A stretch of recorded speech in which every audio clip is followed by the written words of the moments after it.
We're continuing our journey northwards and we're going to stop first at San Gimignano. We're now in the Tuscany region of Italy. We've seen tall tower houses before, in Bologna for instance, but San Gimignano is the town of tall towers.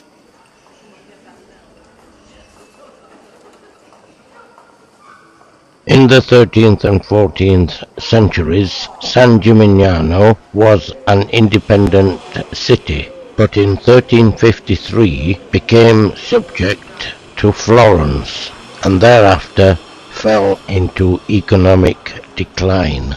This, for us at least, was fortunate because it meant that without the available capital, San Gimignano has remained almost untouched, and we can see a medieval town preserved as I've seen it described, much as it was in the time of Dante. There is much more than road sweeping machines which you ought to see in San Gimignano. The Palazzo Comunale, as it is now called, built between 1288 and 1323, the Nuovo Palazzo del Podesta, having the tallest tower at 53 meters, and now housing the Municipal Museum.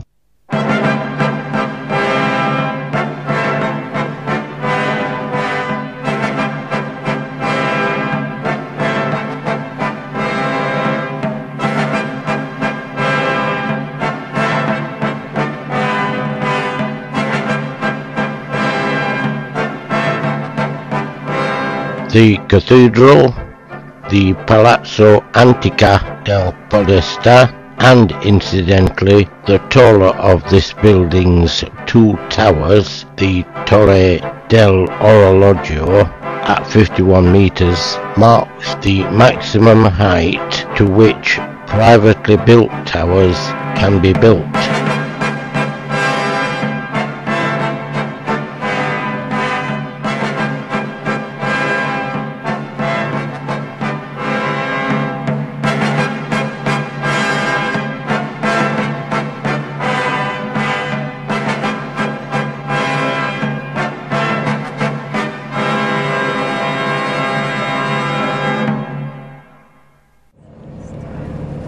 But now we must press on a little further northwards to Lucca, which was the home of the composer of this music.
There you are, you see, I'm famous in Lucca, but probably not as famous as this man here.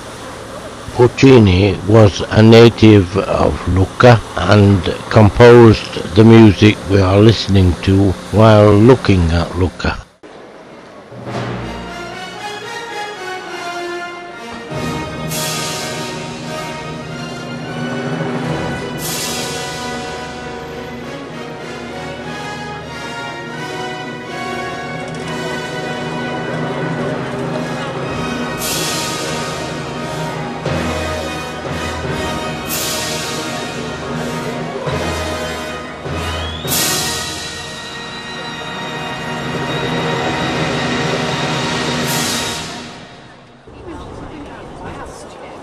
So now Giuseppe is taking us on the next step of our trip, a little side step to Florence.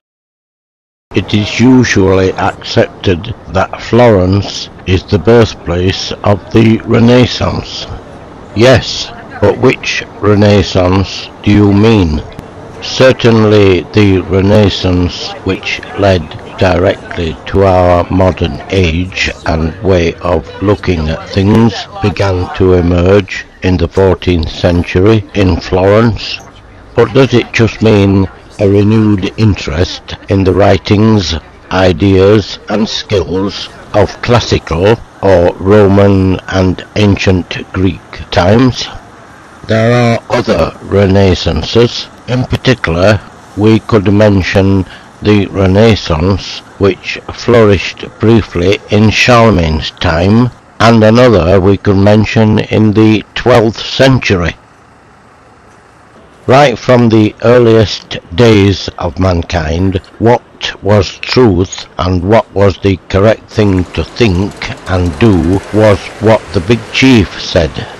He would usually say that he had been told this by the gods, and later by priests. Sometime later, the church would say what was to be, and they would also legitimize the kings and emperors on behalf of God. Now I'm breaking off for a moment here, but I just want to warn all my delicate lady viewers to avert their eyes for a second or two, because I don't want them having an attack of the vapours. The world had been created by this God. The order of how things were had been created by this God. Everyone should, and usually did, know his place in this order. Things were done this way because they always had been done this way. In those days, original didn't mean new, it meant as it was done originally. But then you always get the awkward squad, don't you? Some clever you-know-what pops up and thinks, wait a minute, what if we did this or that? What if this were true and not that? What if the earth revolves round the sun and not the sun round the earth? If these people had any sense, they would keep these thoughts to themselves, or else usually they would be exterminated as heretics. But occasionally conditions arise, come about, materialize, in which a critical mass of such thinking begins to form. Ideas begin to form and circulate. In other words, human beings started to use their brains, something which had, after all, and ironically, been given to them by God. This, we know, had happened in ancient Greece. Later, in Western Europe, a promising start was made during Charlemagne's time because he encouraged learning, but again it didn't survive. In the 12th century it started again, but somehow fizzled out, or the establishment of the time smothered it. I'm breaking into the story again, but have you ever seen a church like this? I couldn't possibly describe it. So we're now right underneath Brunelleschi's dome, and the story behind its building would require a whole film to itself. But in the 14th century, the Renaissance, which we usually call the Renaissance, started a cautious progress. Conditions in Florence were amenable, but it was still advisable that thinkers should exercise caution, as Galileo found out. Next to the cathedral we have the well-known marble-clad baptistry, the bronze panels in the door by Ghiberti, though I think they are replicas.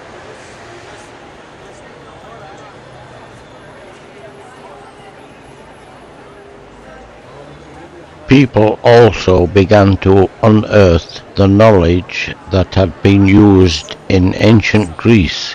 The takeover of Constantinople by the Ottomans caused many Greek scholars to move westwards with their books, etc., and this facilitated this revival. But Renaissance is not just the unearthing of the knowledge of classical times, though this helped. It is the rebirth of man using his brain.